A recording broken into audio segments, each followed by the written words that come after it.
अस्सलाम वालेकुम जी। मैं हूं ताहिर मलिक और आप देख रहे हैं मेरा यूट्यूब चैनल।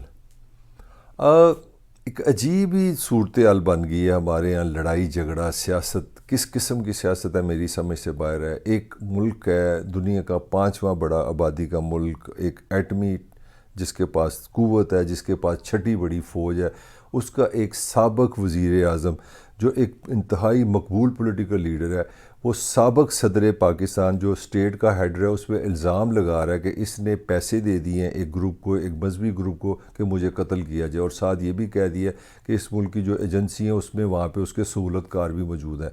मतलब ये दो इंसानों की मैं बात नहीं कर रहा, मैं एक रियासती स्ट्रक्चर की बात कर रहा हूँ जिसमें एक वज़ीर आज़म है जो इस मुल्क का 4 साल तकरीबन नहीं तो 3.5 साल इस मुल्क का चीफ़ एग्जेक्टिव रहा है, जिसने पूरे निज़ाम को चलाया, जिसने पार्लियामान में वो कायद था, उसकी मिनिस्ट्री थी, उसने पॉलिसी बनाई। और उसको पता है कि इस मुल्क के पास कोई 26-27 सिक्योरिटी एजेंसीज़ हैं, खुफिया एजेंसीज़ हैं मालूमात लेने वाली। उसको पता है इस मुल्क में कितनी पुलिस है, कितनी अदालतें हैं जहाँ पे इंसाफ का निज़ाम है। और वो इल्ज़ाम किस पे लगा रहा है? सदर पाकिस्तान जो रहा है, जो कि सदर पाकिस्तान का मतलब है, जो पाकिस्तान की रियासत का सिंबल रहा है, जो इस रियासत का नाम रहा है, जो पाकिस्तान की जो अफवाज हैं उनका भी सुप्रीम कमांडर है। अब मुझे बताएं कि एक आम आदमी किधर जाए? एक तरफ साबिक वज़ीर आज़म है और एक तरफ साबिक सदर पाकिस्तान है। एक तरफ मकबूल तरीन पोलिटिकल लीडर है जिसका नाम इमरान खान है, जिस पर मुझे कोई शक नहीं अगर इलेक्शन हो तो वो बहुत बड़ी कामयाबी लेगा। और दूसरी तरफ मैं देखता हूँ एक ऐसी पार्टी का भी वो चेयरमैन रहा है जिसका चेयरमैन जुल्फ़िकार अली भुट्टो था, जो जमहूरियत के नाम से पूरी दुनिया में जाना जाता है, जिसके बारे में कहा जाता है कि उसको फांसी दे दी गई उसकी जमहूरियत नवाजी की वजह से। वो लोगों का बंदा था, वो आवाम का बंदा था, वो रोटी और कपड़ा मकान देने वाला। मैं उस पोलिटिकल पार्टी की बाकियात की बात कर रहा हूँ जिसने जान दे दी, जो 2.5 साल काल कोठरी में रहा। मैं उस पार्टी की बात कर रहा हूँ जिसकी मोहतरमा बेनज़ीर भुट्टो को कहा जाता है कि उनको सारी दुनिया के सामने शहीद कर दिया गया, उनको कत्ल कर दिया गया। उस पार्टी का जो अपना सदर रहा है, वो कहा गया कि वो पैसे दे के मुझे कत्ल कराने लगा। और सिमिलैरिटी देखें, वही पार्टी, वही पीपल्स पार्टी ने, जब मोहतरमा बेनज़ीर के लिए कोई हालात अच्छे नहीं थे, उन्होंने जो बातें की, उन्होंने एक ईमेल की, उसमें उन्होंने 4 नाम लिए, वो भी 4 नाम आ गए। उन्होंने कहा कि पीपल्स पार्टी ने यही कहा कि वो दहशतगर्द, ये भी टीटीपी जो तरीके तालिबान है इन्होंने मारा है, वो भी नाम आ गया। फिर इस तरह इल्ज़ाम आ गए, एजेंसियाँ भी आ गई। तो हम कहाँ खड़े हैं? ये कितना बड़ा क्वेश्चन है मेरे ख्याल में कि अगर एक ना अपना, ये दो लोग नहीं जो मैं बार बार कहने की कोशिश कर रहा हूँ, ये वो लोग हैं जो पाकिस्तानी निज़ाम रहे हैं। ये वो लोग हैं, पाकिस्तान में 5 दफ़ा पाकिस्तान पीपल्स पार्टी ने रूल किया है फेडरल हुकूमत में। और सिंध में तो गुज़श्ता मेरा लेकर आप निकालें, पाकिस्तान में जब से डेमोक्रेसी आई है तो सारा दौर ही पीपल्स पार्टी का, थोड़ा सा मुशर्रफ का टाइम शाइम आप निकाल लें। तो अगर इनको नहीं पता रियासत क्या है, अगर इनके ये मसाइल हैं, अगर इनका ये इंसाफ के बारे में ये अंडरस्टैंडिंग है, अगर ये एक दूसरे का साथ ऐसा देख रहे हैं, कर रहे हैं, तो फिर आप अंदाज़ा लगा सकते हैं कि यहाँ का आम आदमी की क्या कहानी है, उसकी क्या अंडरस्टैंडिंग होगी, वो अपने आप को किस तरह महफूज समझता है। अगर ये 50% समझा जाए कि इमरान खान साहब ये सही इल्ज़ाम लगा रहे हैं, तो फिर तो आप सर पकड़ सकते हैं। आप क्या कर सकते हैं? अपनी आंखों में कि पंजाबी के अंदर उंगलियां मार ली, रोना शुरू कर दी कि ये हमारा सदर रहा था, लोगों को पैसे दे के मरवाता है। अब दूसरी तरफ चलते हैं कि अगर इमरान खान साहब ये इल्ज़ाम लगा रहे हैं तो ये कहते हैं जी रियासत मदीना होनी चाहिए, सच होना चाहिए, मोहब्बत होनी चाहिए, इंसाफ होना चाहिए, तो आप दूसरे पे गलत इल्ज़ाम लगा रहे हैं। और तीसरा जो मेरा पॉइंट है कि अगर दोनों जो कह रहे हैं एक इल्ज़ाम लगा रहे हैं तो एक तो दोनों में दुरुस्त होगा। या इमरान खान साहब गलत इल्ज़ाम लगा रहे हैं, या जो तरदीद की है पीपल्स पार्टी ने कि हमारा इस तरह का कोई काम नहीं, हम ऐसे किसी काम में शामिल नहीं है, या फिर वो झूठ बोल रहे हैं। अब जो मैं समझता हूँ कि इस तरह का जो हमारा पॉलिटिकल कल्चर बन गया है, इसको रोकने के लिए एक काम करना बहुत ज़रूरी हो गया। अगर वो हम नहीं करेंगे तो फिर हमारे लिए रियासती निज़ाम, रियासती मशीनरी एक मजाक बन जाएगा। वो ये है कि इस मुल्क के पास 25 से ज़्यादा इंटेलिजेंस एजेंसीज़ हैं, खुफिया एजेंसी हैं।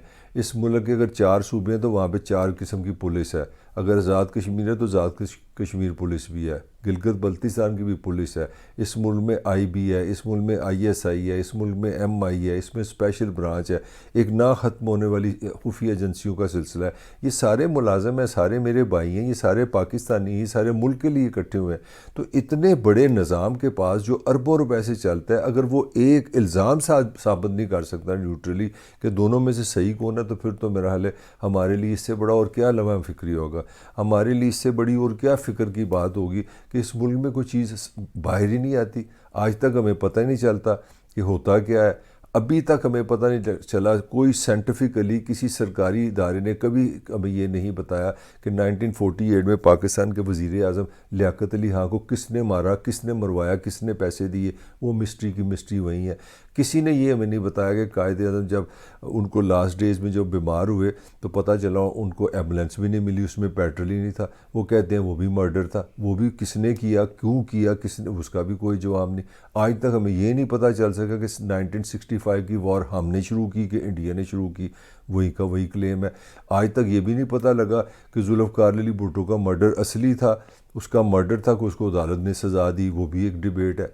हमें तो कोई अपना कोई एक आप चीज़ निकाल लें। अब मुझे कोई नहीं ये बताने वाला कि जब नवाज़ शरीफ को सऊदी अरब मुशर्रफ ने भेजा तो किसने भेजा था, वो अवाम ने भेजा था, मुशर्रफ ने भेजा था कि सऊदी अरब के प्रेशर से गया।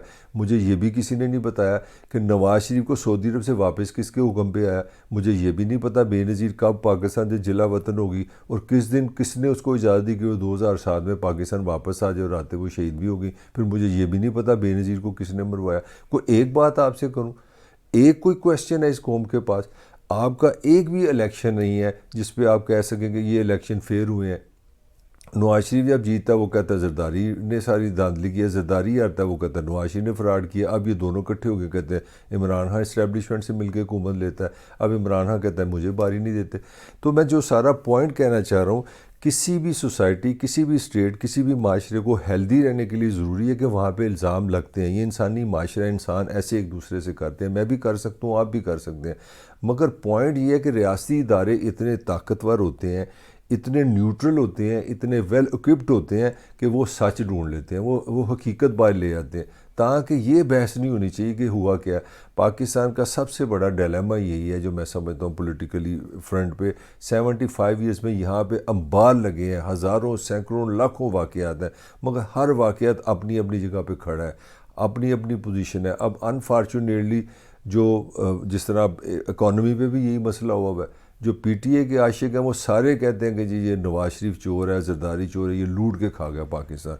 अब जो मुस्लिम लीग नून वाले वो सारा इल्ज़ाम लगा रहे हैं पीटीआई पे, इमरान खान कि जी सारी इकॉनमी तबाह बर्बाद करने वाला एक है। समझ से बाहर है। वो कहते हैं जी सारा डॉलर महंगा इसने कर दिया, वो कहते हैं सारा डॉलर इसने महंगा कर दिया। इमरान खान कहता है सारी महंगाई करने वाले ये लोग हैं, जब से मैं गया हूँ देखो क्या हुआ है। वो कहते हैं कि आप देखें जब 2016-17 में पाकिस्तान आसमान से भी ऊपर जा रहा था, इमरान खान ने साजिश करके आगे तबाह बर्बादी कर दी। और भाई की गल मनीए किसी नाल चलिए, कौन मेरा हमदर्द है। मैं कहता हूँ दोनों सही हैं, ये दोनों गलत है। मगर पॉइंट बड़ा सिंपल है, पाकिस्तान की आवाम पर छतरोल हो रहा है, उनके लिए महंगाई दर्द सार है, उनके लिए बेरोज़गारी दर्द सार है, उनके लिए गुर्बत दर्द सार है। उनको सरकारी स्कूल नहीं मिलते, उनको सरकारी इलाज नहीं मिलता, उनको सरकारी ट्रांसपोर्ट नहीं मिलती। इसमें दोनों इकट्ठे नहीं होते। वो कहता है ये चोर, वो कहता है वो चोर, वो कहता है वो खा गया, वो खा गया। तो इस सारी सिचुएशन में ये कोई छोटी सी बात नहीं कि किसी मुल्क का एक वज़ीर आज़म, साबक वज़ीर आज़म, साबक सदर ममलकत, रियासत का जो हेड रहा और एक तरफ हुकूमत का हेड रहा, वो एक दूसरे पर इल्ज़ाम क्या लगा रहे हैं। ऐसे लगता है जैसे ग्वाल मंडी में बैठे हैं तो दो साहबान पहलवान आपस में लड़ रहे हैं। कहता है मैं पैसे देते ने, मैंने इसकी सुपारी दे रही है।